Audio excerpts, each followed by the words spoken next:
سڵاوتان لەبێت تۆم کاتتان باش گرنگترین هەواڵەکانی ئەمڕۆتان پێشکەش دەکەم لە زۆربەی شار و شارۆچکەکانی هەرێمی کوردستان یادی لەدایکبوونی پەیامبەری ئیسلام بەڕێوەچوو. هاوشێوەی ساڵانی ڕابردوو لە زۆرێک لە شار و شارۆچکەکانی هەرێمی کوردستان یادی لەدایکبوونی پێغەمبەری ئیسلام محەممەد درودی خوای لەسەر بێت بەڕێوەچوو. تایدا لە مزگەوت و تەکیە و شوێنە ئاینیەکاندا موسڵمانانی کوردستان یادەکەیان بەرز ڕاگرت و پەیامی پیرۆزبایی و خۆشەویستی و شوێن کەوتنی ڕێبازی پەیامبەرەکەیان دووپات کردەوە. ساڵانە و لە ڕۆژی لەدایکبوونی محەممەد پەیامبەری ئیسلامدا کە دەکاتە 12 ڕەبیع الئەوەل بەشێکی زۆر لە موسڵمانانی جیهان مەراسیم و ڕێوڕەسمی تایبەت بەو بۆنەیە بەڕێوە دەبەن و شیرینی و خواردنی جۆرا و جۆر دەبەخشنەوە.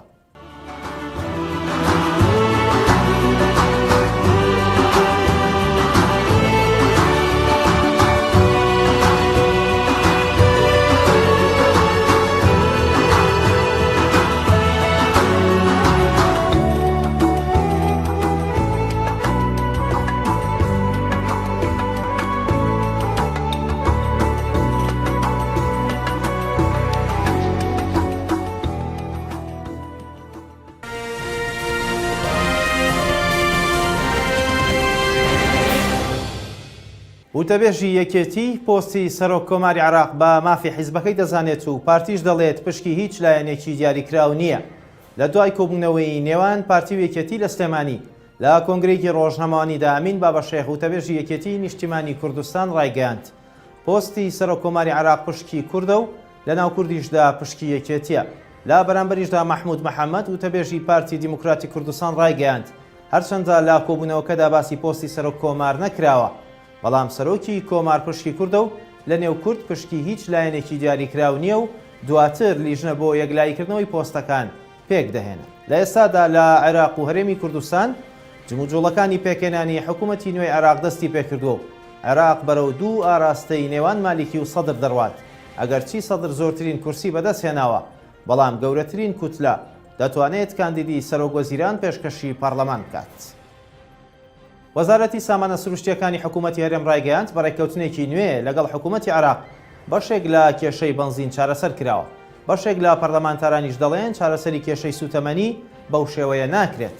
وەزارەتی سامانە سروشتیەکانی حکوومەتی هەرێم ڕایگەیاند ڕێکەوتنێکی نوێیان بۆ چارەسەرکردنی گرفتی بەنزین ئەنجامدا و لەمە دووە بەغدا ڕۆژانە 1,800,000 لیتر بەنزین ڕەوانەی هەرێم دەکات. لە بەرامبەردا بەشێک لە پەرلەمانتارانی کوردستانیش پێیان وایە بەو میکانیزمەی کە وەزارەتی سامانە سروشتیەکان باسی دەکات کێشەی سوتەمەنی چارەسەر ناکرێت و پێویستە کێشەکە پاڵاوگە ناوخۆیەکانی هەرێم چارەسەری بکەن. لە ئێستاشدا نرخی بەنزین لە هەرێمی کوردستان بەپێی جۆرەکانی لە نێوان 900 تا 1250 دیناردایە و ئەو بەنزینێ پێشتر بەغدا دەینارد نرخی هەر لیترێک بە 690 دینار بوو.